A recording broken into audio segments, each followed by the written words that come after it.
దబ్బకాయ కాకరకాయ నిలవ పచ్చడి అండి. ఇది చాలా బాగుంటుంది, పుల్ల పుల్లగా. ఒక దబ్బకాయ తీసుకోవాలి, 4 కాకరకాయలు, దీనిలో పచ్చిమిరకాయలు కూడా వేయచ్చు. ఈ మొత్తం కలిపి ఒక గిన్నెలో వేసుకోవాలి.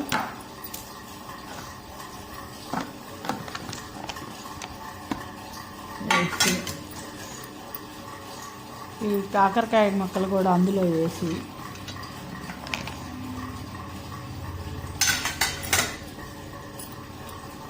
కాకరకాయ ముక్కలు వేసి అందులో ఒక చిన్న గ్లాసు ఉప్పు వేసి పసుపు చిటికెడు పసుపు వేసి ఊరబెట్టుకోవాలి.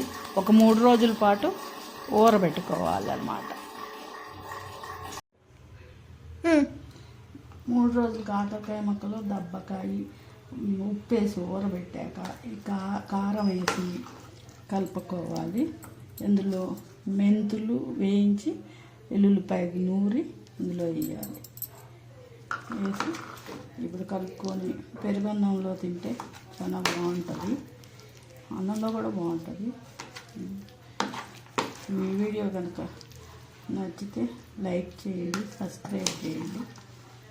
Thank you for watching. దబ్బకాయ కాకరకాయ పచ్చడి రెడీ.